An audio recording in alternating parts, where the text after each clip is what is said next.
Well, thank you so much, Duke, for the opportunity to deliver a Neo talk. Apparently last month when you and I were chatting about C.S. Lewis, I mentioned his book, A Grief Observed, which he wrote just 3 months after his wife died.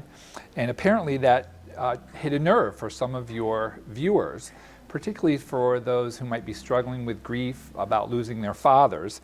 So Duke has asked me to come back and expound a little bit on the topic of grief. And really how timely when we see some of the images coming out of the Middle East right now. We see grief everywhere, raw, angry, primal, terrible grief. And wave after wave of it, literally on an individual level, on a collective level.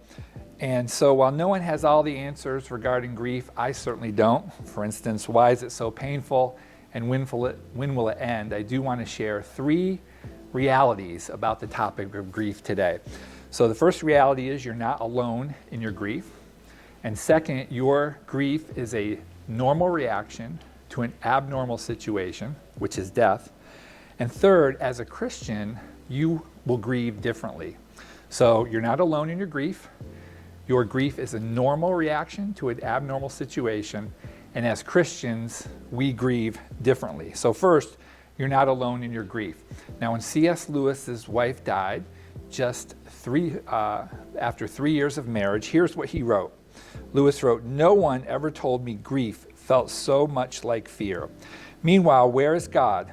Go to him when your need is desperate, when all other help is vain, and what do you find? A door slammed in your face, and a sound of bolting and double bolting on the inside. After that, silence."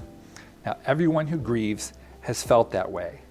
Grief is universal, and grief does not discriminate. As humans, we were created to love, primarily to love God, secondarily to love people. And so when someone dies, naturally, grief kicks in. And grief can seem relentless. It's not only that you're grieving, it's the fact that you keep thinking about the fact that you're grieving. And as you go out through your day, you're going through the day thinking about how much you're going to grieve. And grief can feel like a weight, a wet, heavy coat that you're wearing that you just can't seem to take off. So here is Psalm 130 from the Message version of the Bible. Here's what it says. "Help, God, the bottom has fallen out of my life. Master, hear my cries for help. Listen to my cries for mercy."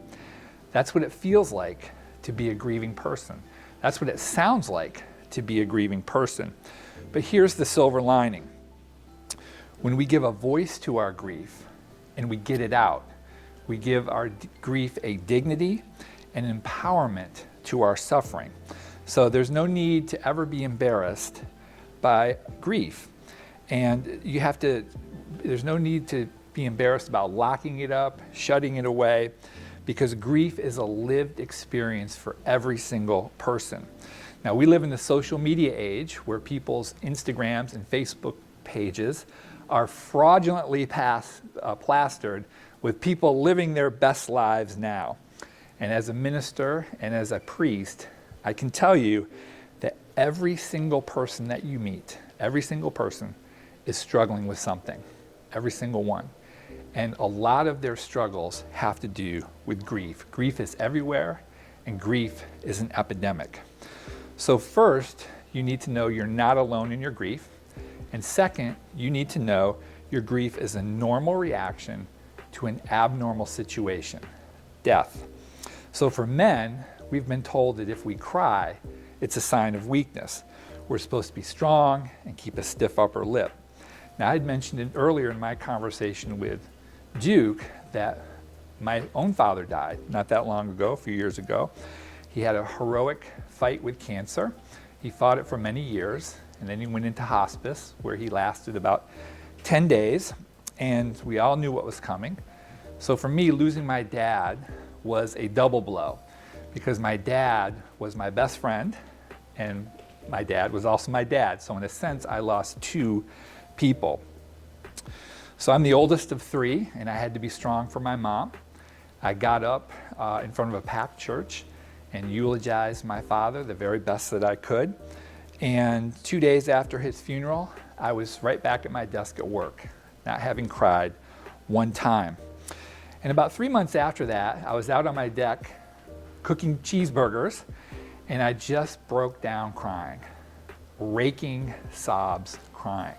And my wife ran out to me. She said, "What is the matter?" And I said, "I miss my dad." And I felt guilty for crying. I felt weak for crying. Now, at that time in my life, I was a lawyer. I was a really tough lawyer. I'm a former Syracuse University basketball player back in the Big East days when if there wasn't blood on the ground, you weren't fouled. And I'm in the gym every day, and I'm pretty sure I can still handle my business if necessary. And I felt guilty for showing emotion for my dad crying, for my crying. But here's where I'm wrong. Here's where I was wrong, and here's how I know it's okay for men to cry. And it's the shortest verse in the New Testament, John 11:35. Jesus wept. Jesus cried at the tomb of his friend Lazarus. Now, as a man, you should never feel bad or feel sorry for something that Jesus did. If it's okay for Jesus to cry, then it's okay for you to cry. And from then on, if I felt like crying, if I was just driving down the road and I felt sad about my dad, you know what? I just pulled over to the side of the road and I cried. Anytime I felt like crying about my dad, I just did it. So when we think it's wrong to cry, our grief is going to be bottled up and it will fester, and that's not good. Crying is an emotional release that leads to healing. It's like lancing a boil. And I mentioned earlier that when we grieve, we get it out in the open and we give a dignity to our suffering. Once you get it out, and this is something important to remember, getting it out looks different for some people than it does for others. But once you get it out, the healing process can begin. Now guys, if you're watching, I'm giving you permission to get with your wives and grieve. Or I'm giving you permission to get with some trusted brothers and friends, grieve, get it out. And then the healing process will begin. Here's why the healing process begins after you get it out.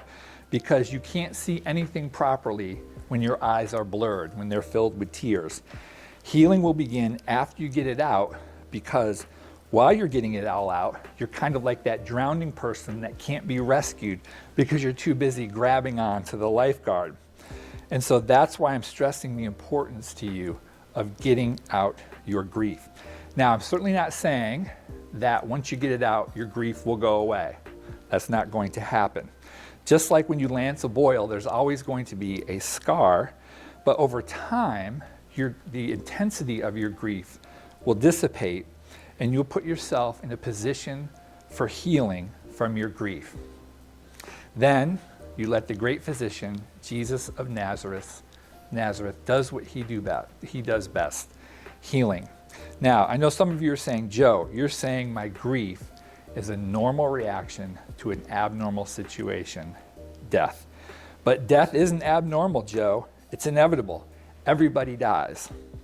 And that's true. Everybody does die. But death is still an abnormal situation. And here's what I mean by that. Let's go back to the Gospel of John, when Jesus' friend Lazarus has died. Jesus hears about it. He eventually heads to Bethany, where this has happened. And as Jesus is approaching Bethany, Mary, the sister of Martha and Lazarus' brother, comes out to him, and Jesus sees her weeping. And Jesus sees her friends weeping.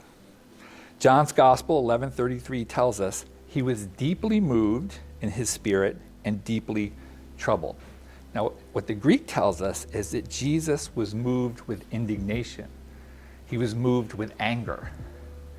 Why was Jesus angry when Lazarus died? Why was Jesus' response to Lazarus' death anger?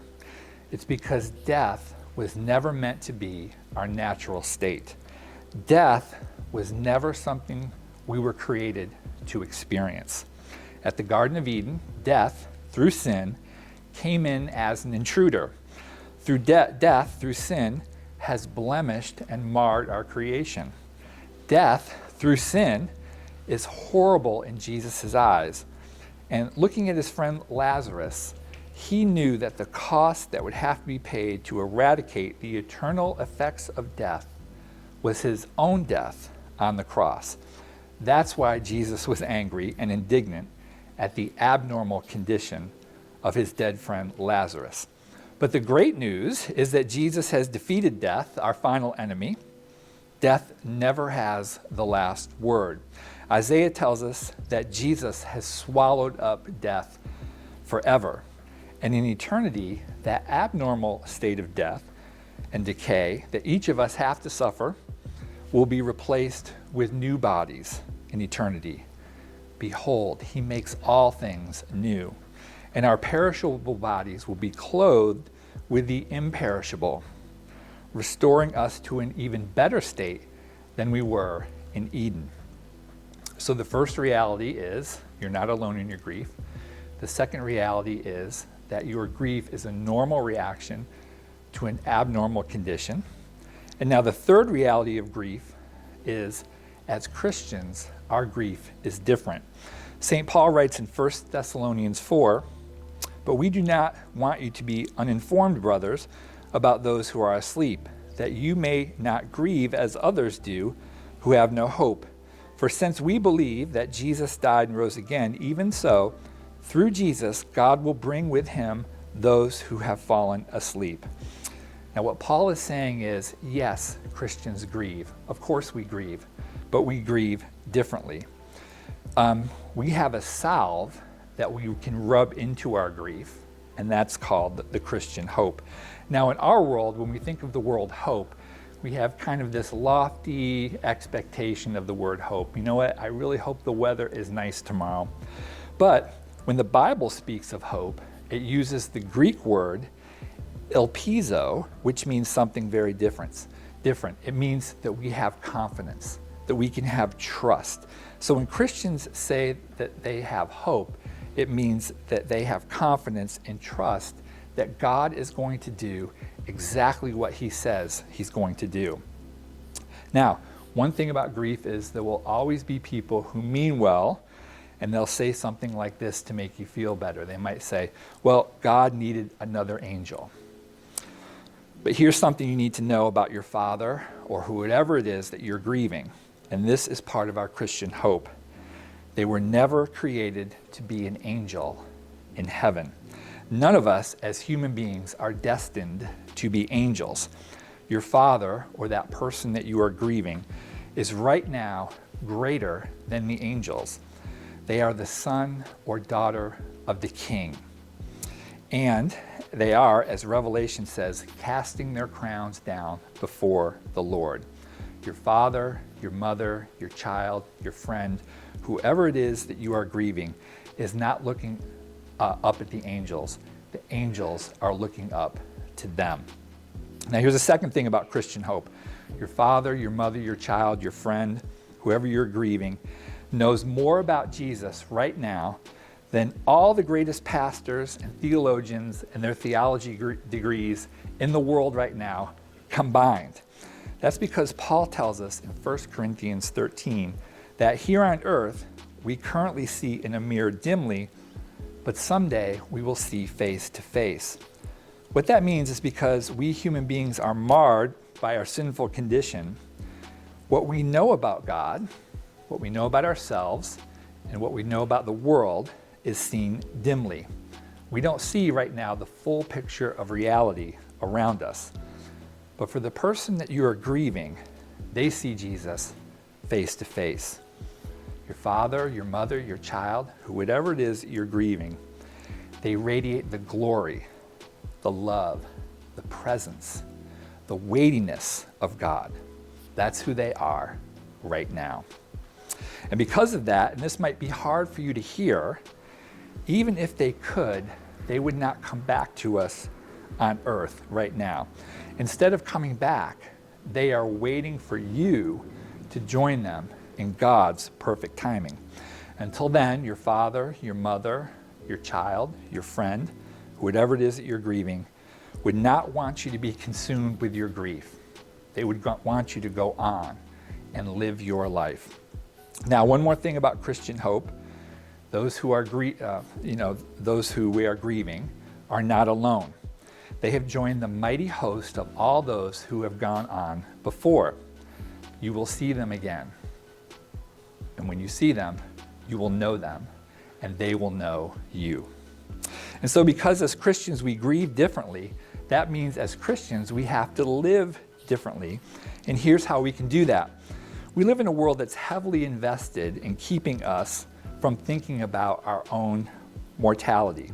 The average person checks their cell phone every 4 minutes, and I have before me a buffet of distractions: Facebook, Twitter, gifts, Netflix, Amazon, YouTube, so that when death does intrude on our lives, and it will intrude on our lives, most people are unprepared for it, and they lack the skills to cope and manage grief.